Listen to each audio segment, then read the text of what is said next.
Okay, let us begin talking about section 5.1. Now, we're going to begin by talking about whether a solution or an ordered pair is an answer. Now, this is a check, again, that you may want to try and do, and you're going to find that sometimes doing it with the other methods that we have here is a good idea. Then we're going to be graphing linear systems on a graph. We have some special cases that we're going to talk about. And then we're going to determine the number of solutions without graphing. Well, let's begin.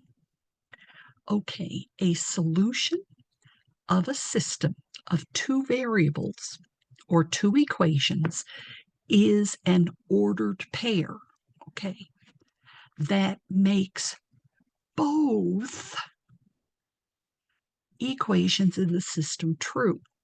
Now, because we have two equations, if you do the first equation and it's not true, there's no sense doing the second one, because whether it's true or not, the condition is both must be true. And let's show you. This says determine whether 5, -1 is a solution of this system. Well, notice I have two equations. Well, first off, I have to know that my x is 5 and my y is -1. Well, the first thing I'm going to do is where the x and the y appear in my first equation, I'm going to write parentheses. And then inside those parentheses, I'm going to place the value of x, which goes behind the 6, and the value of the y. Well, let's take a look at this. Is this a true statement? Well, 30 plus 7. Well, notice, does that equal 14? No, it does not. So I don't even have to do this second one. Could be true, but the condition is they both must be true, which means 5, -1 is not a solution.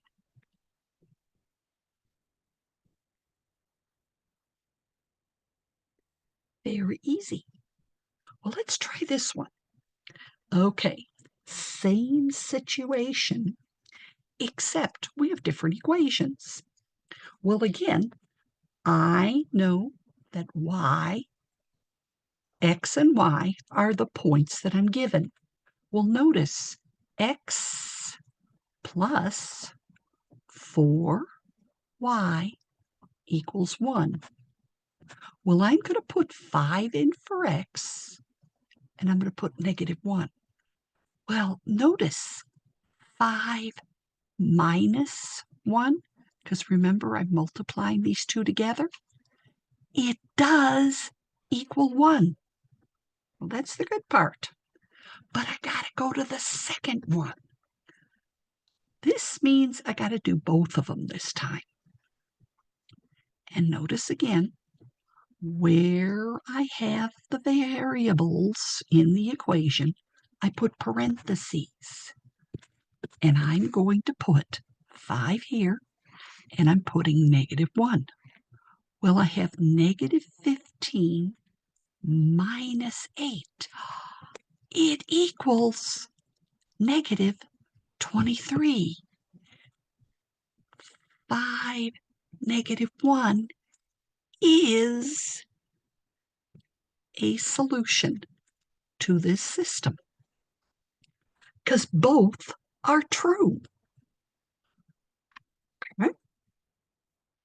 Now, that's the good part. That's the check. Now, here is where we've got some interesting pieces of information.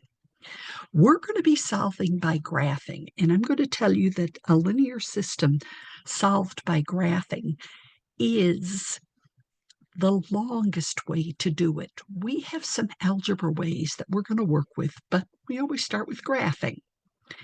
Now, to solve a system of equations in two variables, we just learned that both equations must have a solution.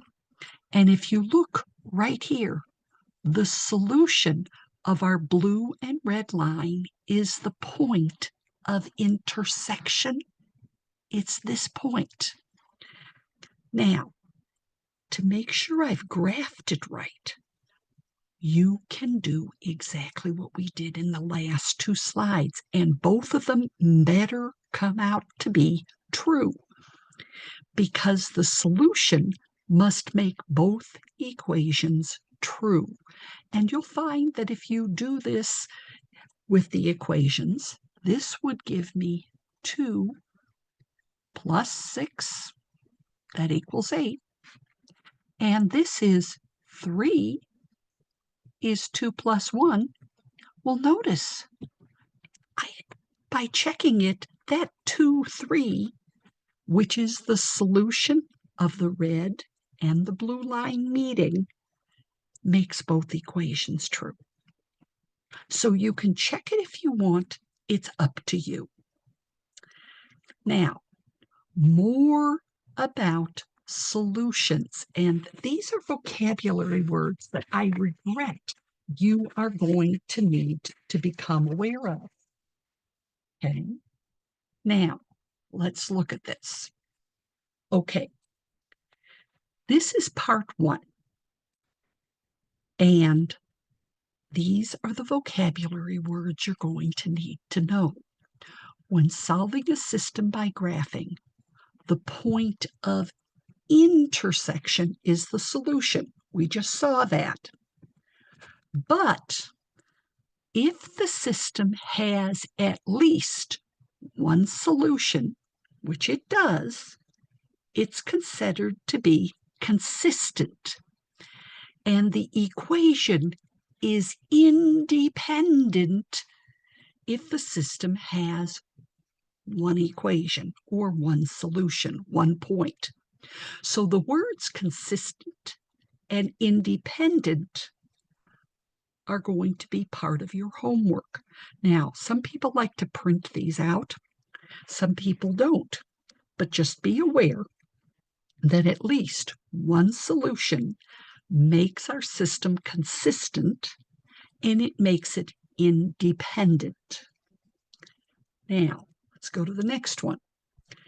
Now, this one is saying, do two lines in a system always intersect? Well, I'm going to let you know right here. No. If they don't intersect, I'm giving you a heads up, the lines are going to be parallel because they have the same slope. But this is where you got to be careful. Different y-intercepts. And we write our answer as a no solution. It's the circle with the line through it. Now, vocabulary words. This is saying that if we have a no solution, it's inconsistent and the equations are independent. Okay, our no solution is saying that we have an inconsistent solution, but our equations are still independent of each other. Okay? Now, let's go right here. This is a third one.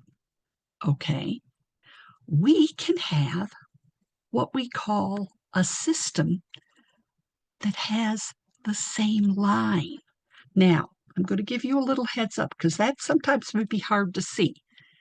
if we graph this green equation, that's one of the equations, because we need two equations, and I get a second equation that would graph right on top of this green equation, that's what they're talking about, the same line.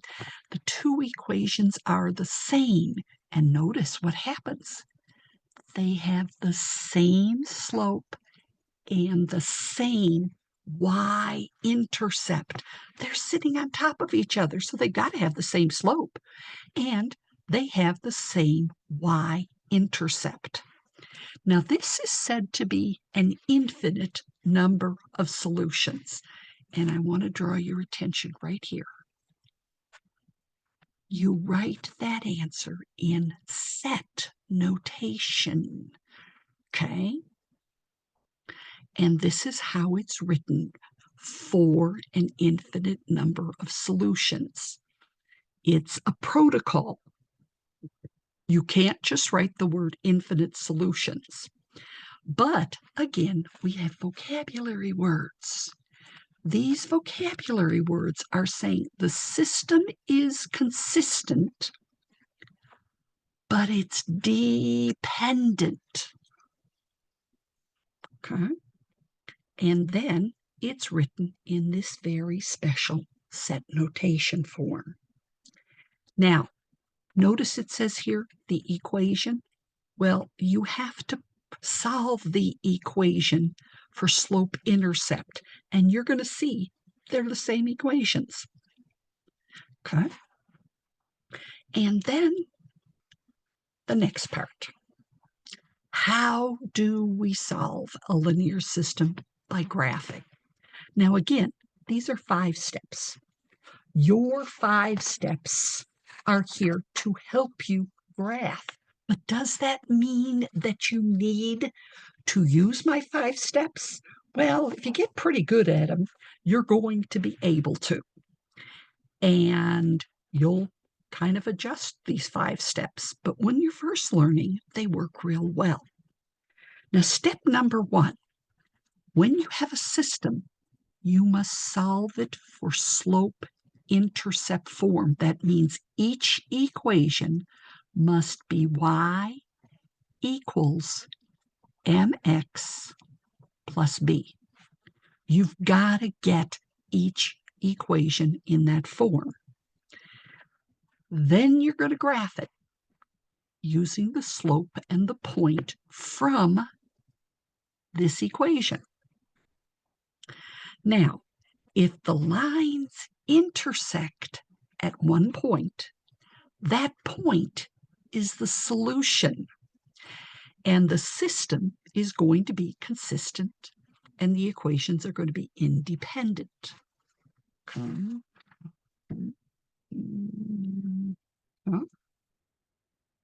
Then, here we go. Using that intersection point. Now remember, see that word check? That's up to you. You can do number 4 if you want to or not. But you must write your answer as an ordered pair. Alex does not like x equal to 5, y equal to 7. They want the ordered pair 5, 7. Now, technically, you would write x is equal to 5 and y is equal to 7 if we have a system of equation from a story problem. So I'm giving you a heads up. But in this case, the ordered pair is the solution they're looking for. Well, let's graph a couple. Okay, first off, notice that this equation is already in slope-intercept form, so it's going to make life easy. Now, the y-intercept is 0, 4, which means right here. Okay, 0, 4, and I'm going to put this right here. Make this right here. So this means we're talking about the yellow equation. My y-intercept is 0, 4. Now remember, my slope is -1 over +1. And here you also have to do +1 over -1. And unfortunately, you might have to use these a little bit more, but with the graphing tool, it makes it easy. From my green dot, I'm going down and right. That means I should be right there. And then I'm going up and left, which means I should be right there. And I am going to graph these. Now, if you want to make other points, you can follow the pattern that'll bring us in this direction, or it's going to take us in this direction. So I'm going to graph my line. Now, this one, little bit different because I have to solve it for y. I have to put this into y equals mx plus b. Well, this gives me a negative y is equal to a negative 2x minus 1. But then remember, I am going to divide by -1. So my equation is y is equal to 2x plus 1. And my y-intercept, my y-intercept is 0, 1, which is right here. That's my black dot. Now, my slope is a +2 over +1 and a -2 over -1. That means if I go up 1, up 2, right 1, look at what I got. I fell on my blue line. And if I go down 2, left 1, okay. Notice my intersection point is right here. Well, what is that point? That point is 1, 3. That is my solution point. That is my solution. Okay? Now, let's try this one. Okay. Well, this is equation number 1. I've got to put it in y is equal to mx plus b. That is expected of me. Okay? Well, number 1 is going to give me 2y is equal to 3x plus 4, and I'm going to divide by 2. This is going to give me 3/2 x plus 2. Here's my point. That's my y-intercept. That is 0, 2. And then I have a +3 over 2, and I have a -3 over -2. So 1, 2, 3, 2. Now remember, I said you could keep using this slope, and it will take us 1, 2, 3 up to here. So that means I'm going this way. But I also have to go down 3. 1, 2, 3 over 2. Now from this point that I just got, I can still go 1, 2, 3 over 2. 1, 2, 1, 2, 3 over 2, which means I'm right here. Okay. I've just graphed my line. Well, let's now do the second equation. Okay, my second equation is going to be negative 4y is equal to negative 6x plus 8. Well, I'm going to divide by 4, negative 4. So this gives me y is equal to, okay, I have a positive 3/2 x minus 2. Okay, right away. This slope and this slope are the same, which means that I'm going to have parallel lines right here. This is my negative 2. Up 3. 1, 2, 3 over 2. 1, 2, 3 over 2.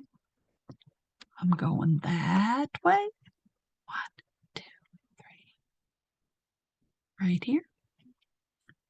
I'm going this way.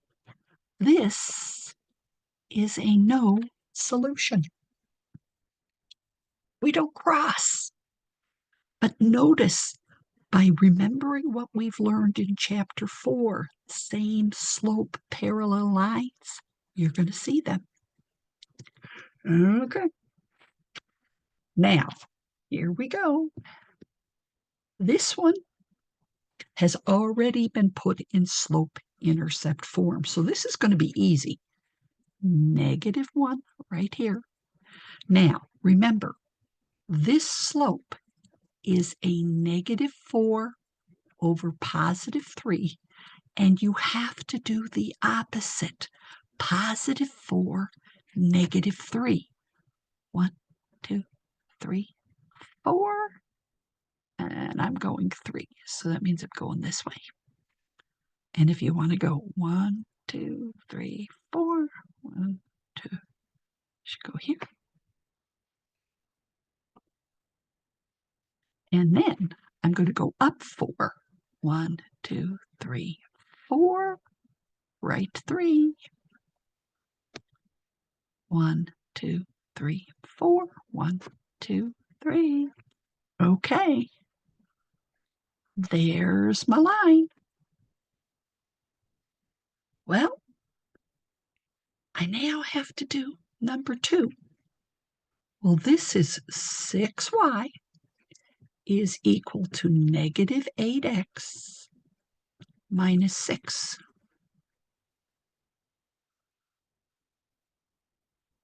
Okay, I'm going to divide by 6. Well, notice what's happening. This is y is equal to negative 4/3 minus equations the same. That means my black line and my red line are going to sit on top of each other. Now remember, this is a special answer.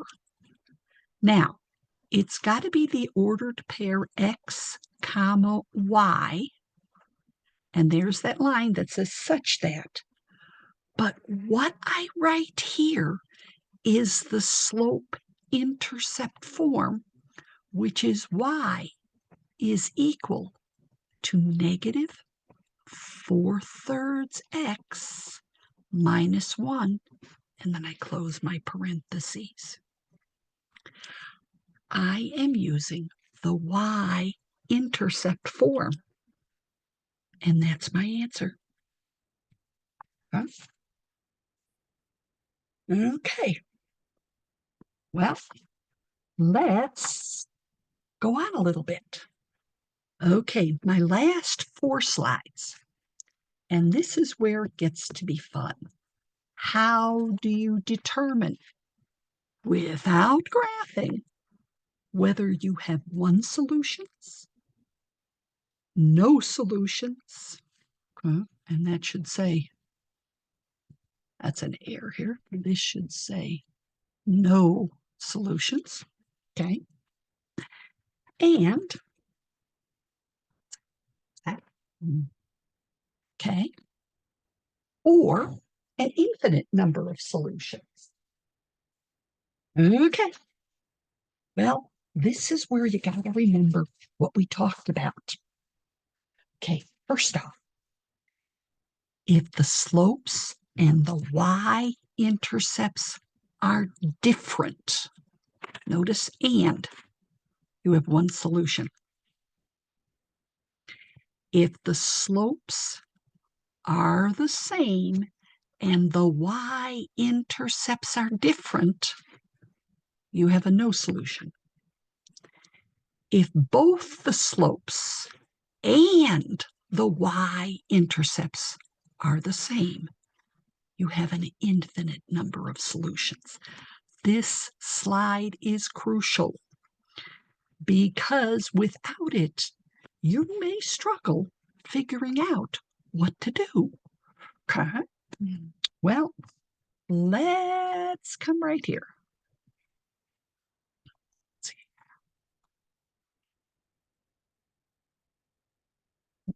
see if I can erase this.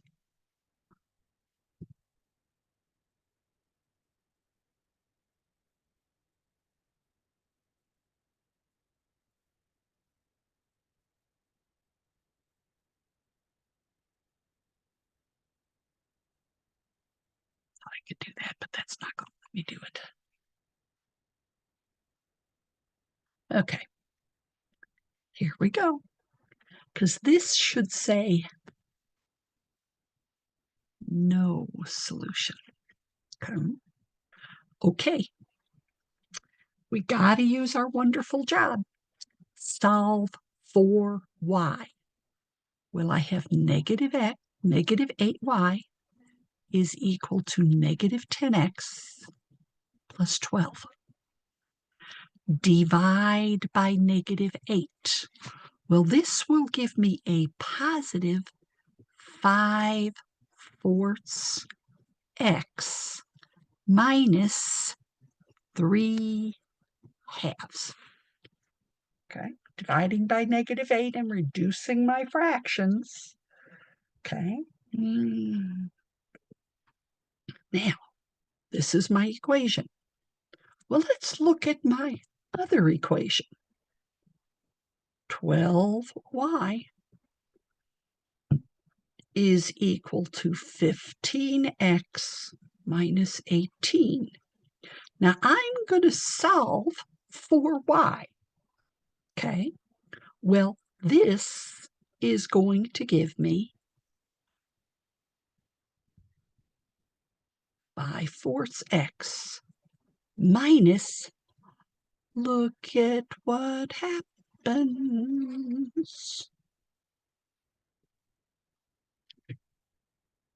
This is an infinite number of solutions.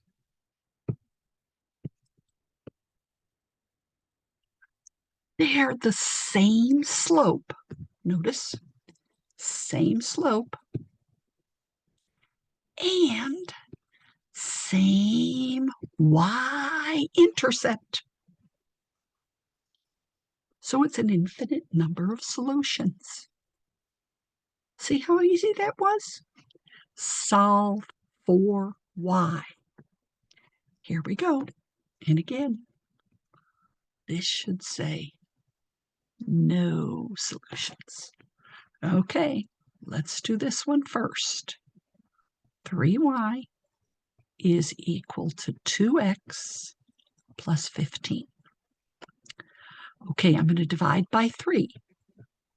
So I get 2/3 x plus 5. Okay. Well, now I'm going to take the other equation. This is a negative 12y is equal to negative 8x plus 3. Now, I'm going to divide by negative 12. Well, when I do that, I get y is equal to, okay, this is 2/3 x minus 1/4. Look at right here. I have the same slopes, but different y-intercepts, which means if I graphed these, they would be parallel lines, which means this is a no solution. They're never going to cross. Same slope, different y-intercepts. Okay? And again, this should say no. And this will be, first equation, -3y is equal to -4x plus 8. Divide by -3. So this is +4/3 x plus a negative, and I'll make just this negative, -8/3. Okay, let's try this one. 2y is equal to -x minus 5. When I divide by 2, I have a -1/2 x minus 5/2. Look at my slopes. Slopes are different.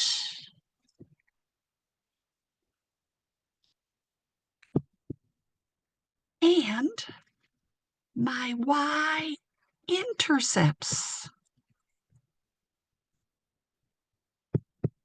are also different. So I'm going to have one solution. Yay! And this is the end of section 5.1. Just what you wanted. Yay! So I'm going to say bye-bye and hope you enjoy it.